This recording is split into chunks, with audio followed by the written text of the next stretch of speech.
अब है हमारे पास क्वेश्चन नंबर 101। हम 100th क्वेश्चन बाद में करेंगे, एक हमने 93 को छोड़ा था, ठीक है। अब है क्वेश्चन नंबर 101। 101 में क्या कहता है कि फंक्शन हमें ये दे रखा है, फंक्शन स्ट्रिक्टली डिक्रीजिंग कहाँ होगा हमें ये बताना है, ठीक है। जब आपको फंक्शन स्ट्रिक्टली डिक्रीजिंग बोल दे, इसका मतलब जो डेरिवेशन है वो क्या आपका लेस देन 0 है, ठीक है। तो बस इसमें यही करना है, आपने डेरिवेशन निकाल दो। तो फंक्शन हमें ये दे रखा है, इसका डेरिवेशन क्या हो जाएगा, 3 आगे तो ये जाएगा 6x² माइनस 2 आगे 18x माइनस 12, ठीक है। ये क्या होना चाहिए, स्ट्रिक्टली लेस देन 0 होना चाहिए। -6 कॉमन आ रहा है यहाँ से, ये आ जाएगा x² plus 3x plus 2 less than 0। जब माइनस से दोनों तरफ मल्टीप्लाई करवाएंगे तो इनइक्वालिटी चेंज हो जाएगी, ठीक है। -6 से आप दोनों तरफ डिवाइड करवा दो तो ये हो जाएगा x² plus 3x plus 2 greater than 0 होना चाहिए, ठीक है। इसके फैक्टर क्या बनेंगे कि सम करूँ तो 3 आए, प्रोडक्ट करूँ तो 2 आए, तो क्या हो जाएगा 2 और 1, ठीक है। तो फैक्टर्स क्या आ जाएंगे x plus 2 x plus 1 greater than 0 होना चाहिए। अब ये ग्रेटर देन 0 कब होगा, जब क्या तो ये दोनों नेगेटिव हो या फिर दोनों पॉजिटिव हो, ठीक है। नेगेटिव का मतलब x प्लस 2 0 से छोटा हो, x प्लस 1 भी 0 से छोटा हो। तो यहाँ से वैल्यू क्या निकल के आएगी, x माइनस 2 से छोटा हो, x मेरा -1 से छोटा हो, ठीक है। और यहाँ पे क्या होगा आपके पास, क्या ये दोनों बड़े हो 0 से, x प्लस 2 0 से बड़ा हो या फिर x प्लस 1 0 से बड़ा हो। तो यहाँ से क्या आ जाएगा कि x 2 से बड़ा हो, x माइनस 2 से बड़ा हो और x आपका -1 से बड़ा हो, ठीक है। देखो ऐसे करने से ना थोड़ा सा लेंथी पड़ जाएगा क्वेश्चन, लेकिन चलो फिर भी करते हैं हम यहाँ से। अगर हमने ये अप्रोच स्टार्ट करी थी तो कर ही लेते हैं यहाँ से।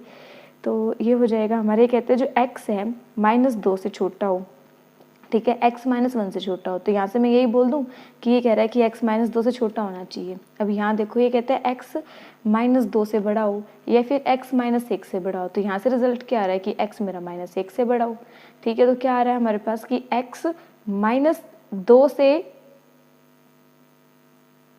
इसने क्या कहा, यहाँ देखो -2, यहाँ आ जाएगा -1। तो ये कहता है x जो है -2 से छोटा होना चाहिए, यानी ये वाला पोर्शन। ये कहता है x -1 से बड़ा होना चाहिए, जिसका मतलब ये वाला पोर्शन। तो यहाँ से क्या रिजल्ट निकल के आया, -∞ से -2 यूनियन, और x की वैल्यू क्या हो सकती है, -1 से अप टू सोन इन्फिनिटी। तो कौन सा ऑप्शन करेक्ट हो जाएगा हमारा, ऑप्शन नंबर 4। क्वेश्चन 102, इसमें क्या कहते हैं कि राइट सर्कुलर कोन है जिसकी जो हाइट है वो है 24 सेंटीमीटर और जो रेडियस है हमारी वो है 6 centimetre. Is made up of modelling clay से बनाया इसको। एक चाइल्ड ने इसको रीशेप कर दिया, किस फॉर्म में, स्फीयर में रीशेप कर दिया इसे। तो अपने रेडियस फाइंड करनी है। जब भी हम रीशेप करते हैं किसी भी चीज़ को तो वॉल्यूम क्या रहती है, सेम।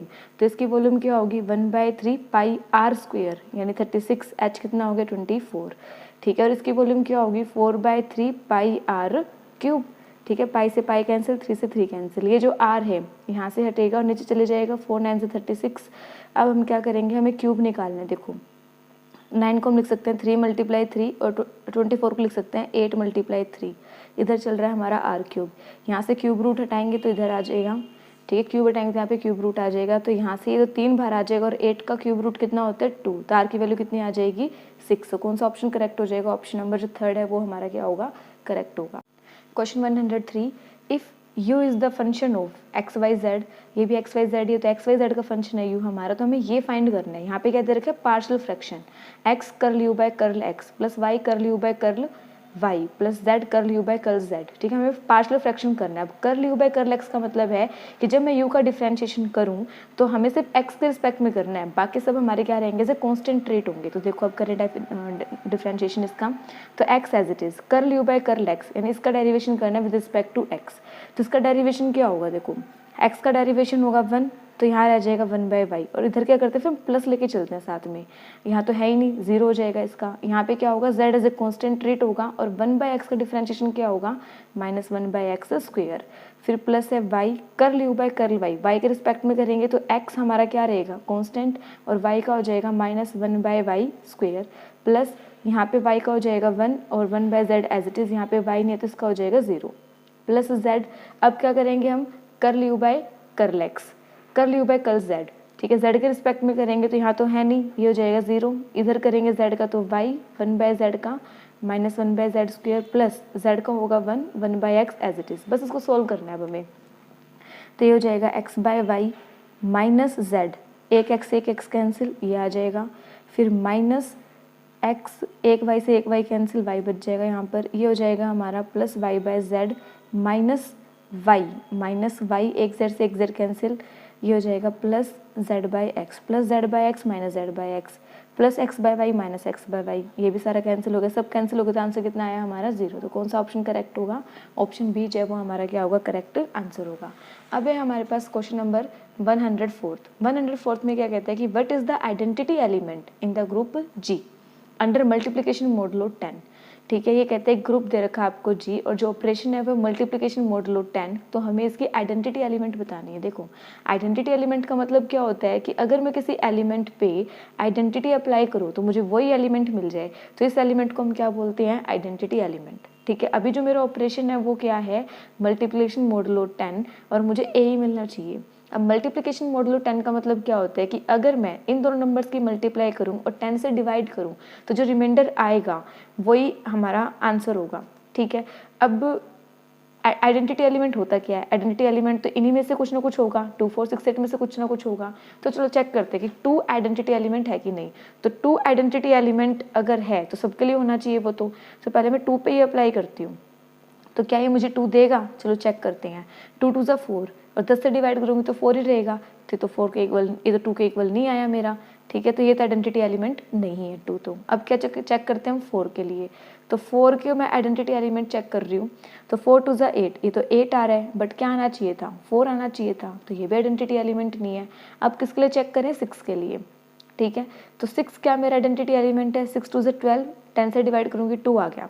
ठीक है, इसके लिए सेटिस्फाई हो रहा है, तो सबके लिए होना चाहिए ना। तो बाकी सबके लिए भी चेक करते हैं। 4 के लिए चेक करें तो 4 6 24, 4 ही आएगा। ठीक है, अब किसके लिए चेक करें? 6 के लिए चेक करें तो 6 36, रिमाइंडर 6 ही आएगा। अब 8 के लिए चेक करें हम तो 8 6 48, 10 से डिवाइड करूँगी तो 8 रिमाइंडर आएगा। तो सबके लिए सेटिस्फाई हो रहा है, तो आइडेंटिटी एलिमेंट कौन है मेरा? 6 ही है। तो ऑप्शन नंबर 3 जो है वो हमारा क्या हो जाएगा? करेक्ट हो जाएगा।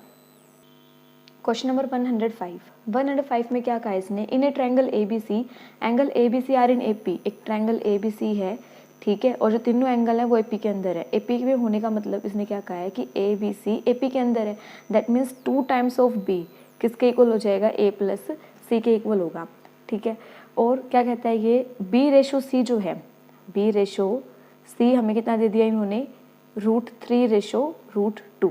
अब हमें ए की वैल्यू फाइंड करनी है। बिल्कुल इजी क्वेश्चन है। देखो आप, हमें तीनों एंगल्स एपी में दे रखे हैं, हमें पता है तीनों एंगल का सम कितना होता है? 180। Angle A plus B plus C is equal to 180 degree. तो ए प्लस सी की वैल्यू कितनी आ जाएगी?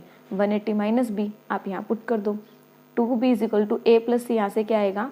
180 माइनस बी, ये वहाँ जाके 3b हो जाएगा इज इक्वल टू 180। तो b की वैल्यू कितनी आ जाएगी? 60 डिग्री। b कितना हो गया मेरा? 60 डिग्री। तो आप ये हमेशा याद भी रख सकते हो। ठीक है, जो बीच वाला एंगल होता है वो हमेशा क्या होगा? 60 डिग्री का होगा, अगर तीनों एंगल हमारे एपी के अंदर है। ठीक है, अब यहाँ देखो, हमें पता है एक रिलेशन, वो रिलेशन क्या है? साइन ए बाय ए किसके इक्वल होगा? Sine b by b is equal to sine c by c. अब स्मॉल ए बी सी क्या होते हैं? साइड्स होते हैं। जैसे एंगल ए के सामने जो भी साइड है उसको आप ए मान लो, बी के सामने बी मान लो और सी के सामने आप सी साइड मान लो। तो हमारा ये रिलेशन होता है। ठीक है, अब देखो आप, ए का तो कुछ काम ही नहीं है, बी और सी का रेशियो दे रखा है, इसको आप छोड़ दो एक बार। हम इस दोनों को लेके चलते हैं। साइन बी कितना आया मेरा? 60 डिग्री। ठीक है, बी की वैल्यू कितनी आएगी? देखो, इसका मतलब है कि बी बाय सी किसके इक्वल है? √3/2। तो बी की वैल्यू कितनी हो जाएगी? √3/√2 मल्टीप्लाई में सी। तो बी की वैल्यू हो जाएगी √3/√2 मल्टीप्लाई में c is equal to sine c by c. C से सी कैंसिल हो जाएगा। ठीक है, साइन 60 कितना होता है? साइन 60 होता है हमारा, साइन 60 होता है √3/2। √3 से √3 कैंसिल, ये √2 ऊपर जाएगा और वो वाला 2 नीचे आएगा। इधर चल रहा है हमारा साइन सी। ठीक है, इसको कैंसिल करेंगे तो ये कितना आ जाएगा? 1/√2 आ जाएगा। अब साइन के किस पर हमें 1/√2 मिलता है? तो सी कितना होना चाहिए हमारा? 45 डिग्री। साइन 45 डिग्री कितना होता है हमारा? 1/√2। तो एंगल सी कितना आ गया? 45 डिग्री। बट इन्होंने क्या पूछा? Angle A. तो एंगल ए कितना होगा? Bye angle sum property. ठीक है, 180 में से माइनस कर दो आप, तो कितना आ जाएगा? 75 डिग्री। ठीक है, तो आंसर क्या हो जाएगा हमारा? ऑप्शन नंबर फर्स्ट जो है वो करेक्ट हो जाएगा। अब है हमारे पास क्वेश्चन नंबर जो 106 है, ये थोड़ा सा अलग है, इसमें गामा का यूज़ हो रहा है। ठीक है, तो इसको मैं बाद में बताऊंगी। अब हम करते हैं क्वेश्चन नंबर 107। हम जो भी क्वेश्चन स्किप कर रहे हैं, ठीक है, उसको ना बाद में करेंगे, क्योंकि हम वही क्वेश्चन स्किप कर रहे हैं जिसमें मैक्सिमम बच्चे फंसते हैं। तो इसकी एक अलग से वीडियो बनाएंगे हम, ताकि फटाफट आप उसको, अगर हमें कुछ अलग से क्वेश्चन को रिवाइज करना हो तो उस वीडियो को रिवाइज कर जाए, ठीक है। अब है हमारे पास question number 107। Now we have question number 107। 107 में क्या कहता है, द वर्ड्स विद और without meaning can be made using all the letters of the word again, ठीक है। अगेन की हेल्प से जितने भी मीनिंग और विदाउट मीनिंग वाले वर्ड्स बनते हैं आपको वो बताना है। If these words are written as in dictionary, अगर उन्हीं वर्ड्स को हम डिक्शनरी में लिखें तो आप ये बताओ 50th वर्ड कौन सा होगा इनमें से, ठीक है। देखो आपको पता है कि अगर हमें कोई भी वर्ड दे रखा है तो उसे टोटल नंबर ऑफ वर्ड्स कैसे निकालते हैं, काउंट कर लो पहले, 1 2 3 4 5, ठीक है। तो 5 फैक्टोरियल डिवाइडेड बाई जो रिपीट हो रहे हैं, रिपीट कितने हो रहे हैं, 2 ही रिपीट हो रहे हैं, ए, तो जितने रिपीट होते हैं उससे हम क्या करते हैं, उसके फैक्टोरियल से डिवाइड कर देते हैं। ये क्या है मेरे पास, total number of words with और विदाउट मीनिंग जो फॉर्म हो सकते हैं अगेन से। इसको सोल्व करेंगे कितना होगा, 5 फैक्टोरियल 120, ये कितना आ जाएगा 60। तो टोटल कितने वर्ड्स बन सकते हैं हमारे, 60 वर्ड्स बन सकते हैं। लेकिन हमें कौन सा वर्ड बताना है, 50th वर्ड बताना है, ठीक है। तो वो कैसे करेंगे आप देखो, पहले तो ए से स्टार्ट होने वाले वर्ड कितने बनेंगे, पैसे से पहले ए वाला ही वर्ड आएगा डिक्शनरी के अंदर, ए से स्टार्ट होने वाले वर्ड्स। तो ए से स्टार्ट होने वाले वर्ड कितने बनेंगे, ए को तो हमने फिक्स कर दिया, कितनी पोजीशन रह गई हमारे पास, अब 4 पोजीशन रह गई, ठीक है। तो अब ए तो फिक्स है, तो चेंज कौन होंगे, ये 4 नंबर चेंज होंगे, 4 अल्फ़ाबेट्स चेंज होंगे। तो 4 अल्फ़ाबेट्स अपने आप को कैसे चेंज कर सकते हैं, बाय 4 फैक्टोरियल वेज, ठीक है। फिर है ए से स्टार्ट होने वाले हमने बना दिए। अब हम क्या करेंगे, ए के बाद क्या आएगा, जी होता है 7 पे, आई होता है 9 पे, तो जी आएगा। तो जी से स्टार्ट होने वाले वर्ड्स क्या होंगे, वही जी तो फिक्स हो गया। तो ये 4 आपस में चेंज करेंगे, तो 4 आपस में कैसे चेंज करेंगे, 4 फैक्टोरियल।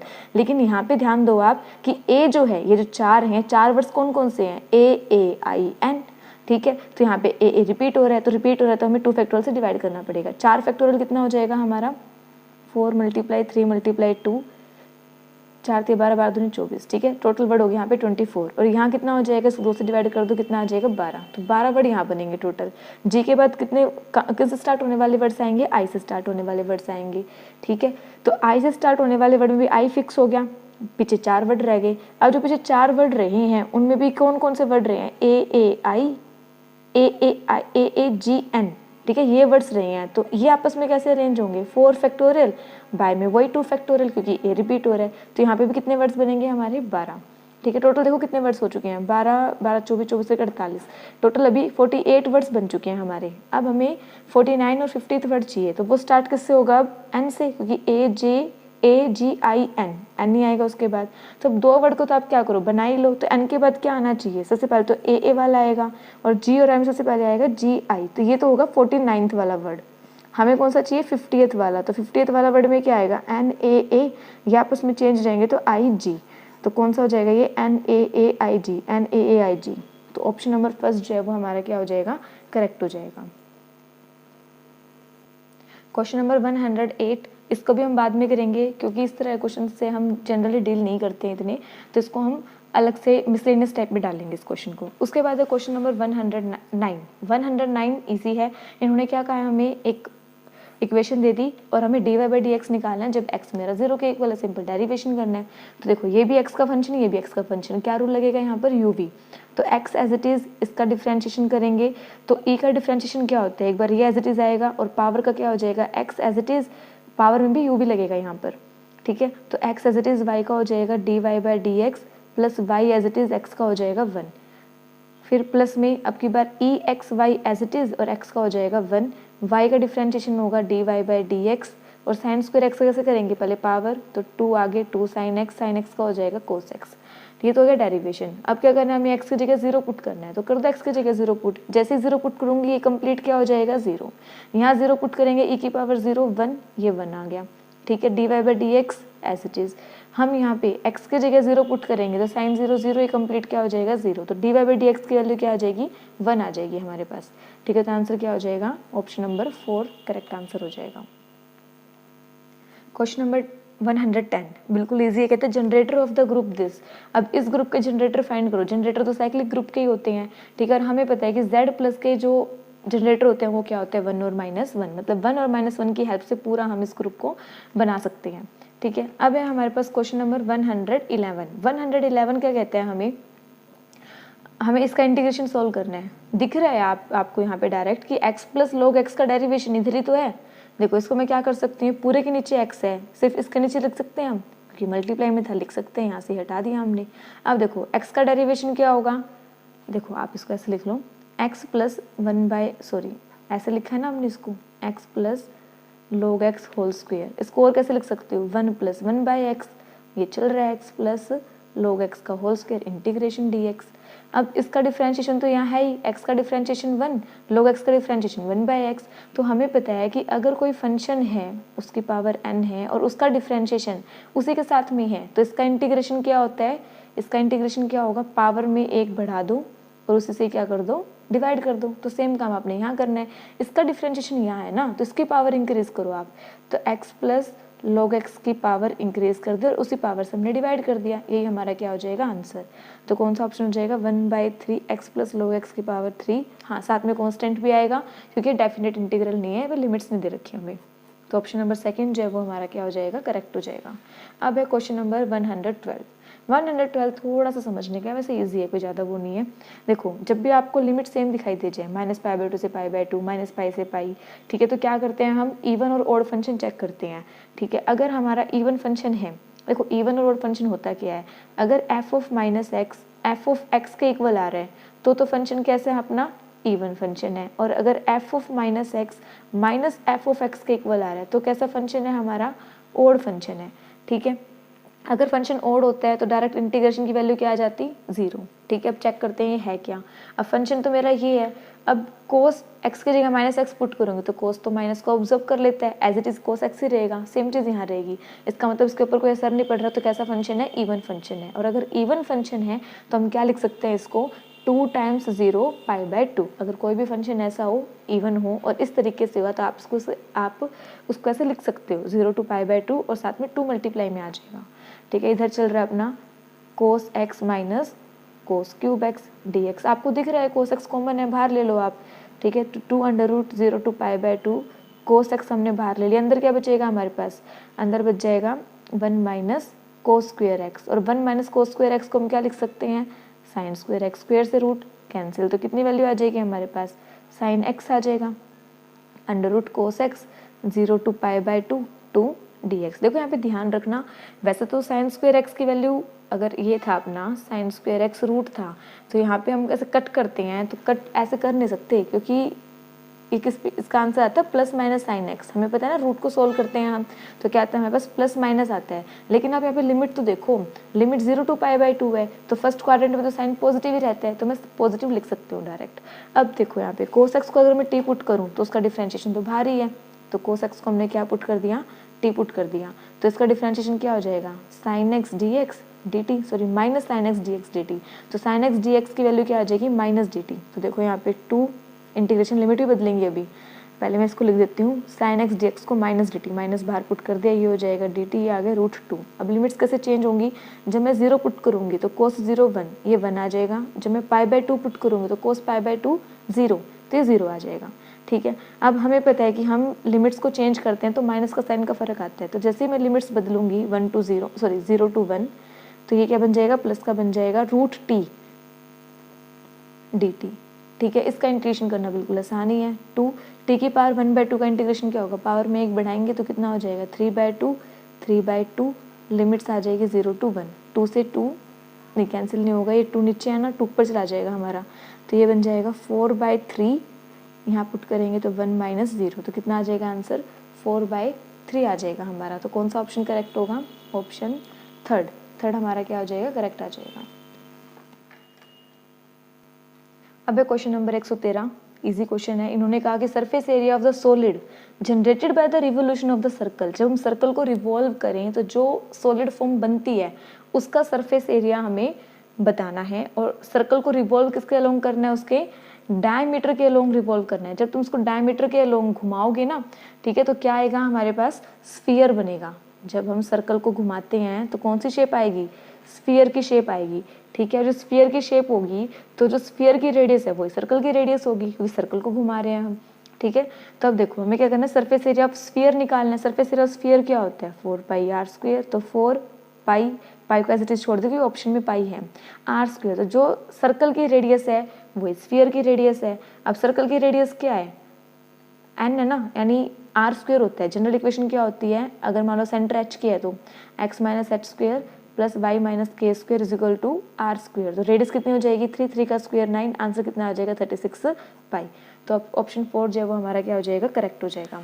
अब है हमारे पास क्वेश्चन नंबर 114, इजी क्वेश्चन। क्या कहा इसने, the term independent of x in the expansion this, इसका आप एक्सपेंशन करोगे तो आपको ये बताना है कि एक्स से इंडिपेंडेंट टर्म कौन सी आएगी हमारी। ठीक है, ये ऑप्शंस हैं। अब आप देखो, हमें पता है जनरल टर्म किसके इक्वल होती है हमारी, एन सी आर, एक कम आता है यहाँ पर। ठीक है, एन सी आर, अगर मैं x प्लस वाई ले रही हूँ, x प्लस वाई की पावर n है, तो इसकी जनरल टर्म क्या हो जाएगी, एन सी आर एक्स की power n minus R Y की पावर r। ठीक है, अब आप देखो हमें दे क्या रखा है, ये दे रखा है, तो जनरल टर्म निकालते हैं अभी। T R plus 1 18 CR, n हमारा कितना है 18 है। फिर उसके बाद में x 1/3 की power 18 minus R plus 1/2 X की पावर 1/3, इसकी पावर क्या हो जाएगी नीचे वाली, एक पे तो डिफरेंस आता है इनका, एक पे नीचे वाली आती है पावर। ठीक है, इसको सोल्व कर लेते हैं। 18CR ये हो जाएगा x 1/3 मल्टीप्लाई करवाएंगे तो कितना हो जाएगा 6 माइनस r/3, 6 माइनस r/3। ठीक है, ये x की पावर 1/3 नीचे है, ऊपर जाएगा, यहाँ से हटा देती हूँ, इसको ऊपर लिख देती हूँ। ठीक है, ये क्या हो जाएगा, x की वैल्यू क्या बन जाएगी अब माइनस r/3, x की वैल्यू आ जाएगी माइनस r/3, और नीचे क्या है हमारे पास 2 की पावर r। क्लियर है इतना, बेस सेम है, पावर ऐड हो जाएगी, तो ये आ जाएगा हमारे पास 18CR 2R x 6 minus r/3 minus r/3।